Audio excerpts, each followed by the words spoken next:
এখন যারা স্ট্রিমটাকে লাইক করেন একটু লাইক করে দেন। নেজাতকে আমরা দেখতে পারবো একটা থ্রো বলতে ইউজ করতে নেটের ইউজটা হয়ে গিয়েছে আগেই। ও ওয়াও হোয়াট আ শট প্রান্ত নক করা হবে। বলেছিলাম ওয়ার্নিংটা আমি কিন্তু দিয়েছিলাম আরে যে গরমের যে একটা কি বলে যে আগাম আভাস সেটা আগে দিয়েছিলাম যে লবিটা কিন্তু বেশি গরম আজকে। একেবারেই এবং সেই গরম ঝরালো পারফরমেন্সও কিন্তু ইতিমধ্যেই শুরু করে দিয়েছে আমাদের দলগুলো বা খেলোয়াড়গুলো। কুট্টুসের সামনে কিন্তু খেলোয়াড় উনি সেই প্লেয়ারটাকে অন অ্যাঙ্গেলে নিয়ে এসে চমৎকারভাবে নক করার চেষ্টা করে যাচ্ছেন। রেড হক্স থেকে রাহাত, কুট্টুস, নেজাত তারা এক্স্যাক্টলি সামনাসামনি এখনো পর্যন্ত যেতে চাচ্ছেন না, বিকজ যে কোনো মুহূর্তে বিপদ হয়ে যেতে পারে।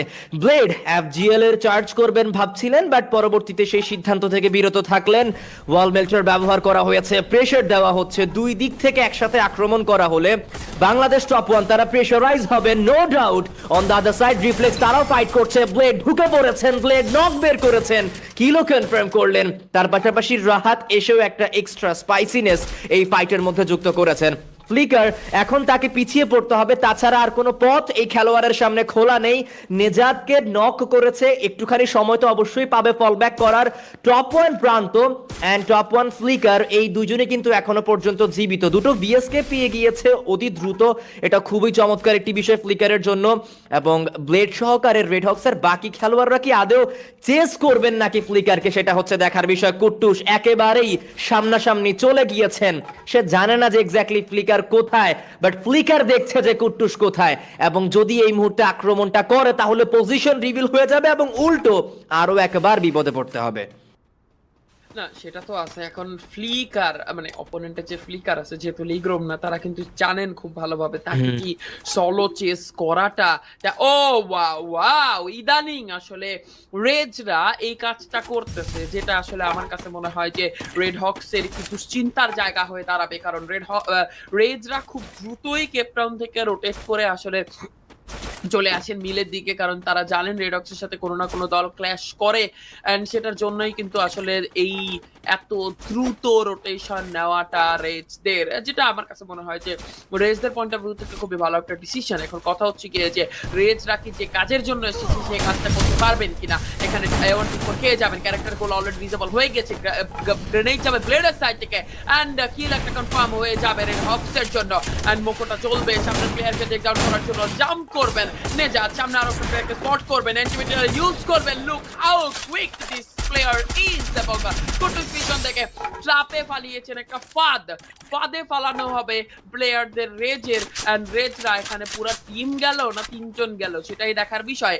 রেড হক্সকে থার্ড পার্টি দিয়ে আসলে ওয়াইপ আউট করাটা এটা তখনই সম্ভব যখন আসলে বাংলাদেশ জাপান এবং রেড হক্সের ফাইটে রেড হক্স একজন দুইজন প্লেয়ার লুজ করবে বা তাদের অবস্থা একটু বেশি নাজুক থাকবে, এবং সেই জায়গা থেকে প্রশ্ন হচ্ছে আফটার রিকল তারা কি আবারও এসে ফাইট এঙ্গেজ করবেন কিনা, বাট রেড হক্স তারা চলে এসেছেন এন্ড ব্লেড নক বের করবেন, কিল করবেন কনফার্ম। দুটো খেলোয়াড় নিমিষেই কিন্তু একেবারে শেষ হয়ে গিয়েছে, পুরো বুলজাইয়ের জায়গাটা কিন্তু এই মুহূর্তে ফাঁকা, এন্ড রাহাত, নেজাত, ব্লেড সকলেই পুরো জায়গাটাকে একেবারে খালি করে দিয়েছেন।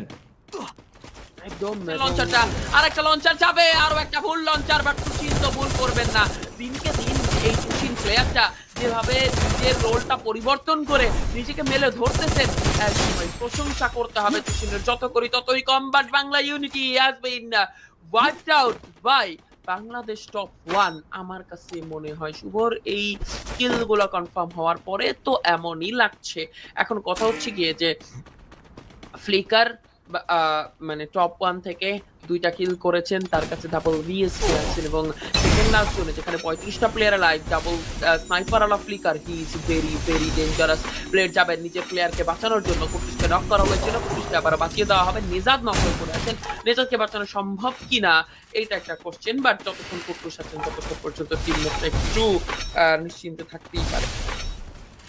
একেবারেই যেহেতু চ্যাম্পিয়ন রাশ প্রথম ম্যাচ থেকে খুবই মারকুটে ভঙ্গিতে খেলতে দেখা যাচ্ছে টিম রেড হকসদেরকে, বাট এইবার রেড হকস অ্যান্ড এক্সট্রিমিয়াক্স আই থিঙ্ক দুটো দলে কিন্তু মুখোমুখি হয়েছেন। ব্লেডকে ফিনিশ করা হবে সেজানের তরফ থেকে, কিলটাও কনফার্ম করে নেওয়া হয়েছে। সেজান 1v3 কনফার্ম করলো এই মুহূর্তে, দুজন খেলোয়াড়কে আবারও সেখানে নক ফিনিশ করা হয়েছে।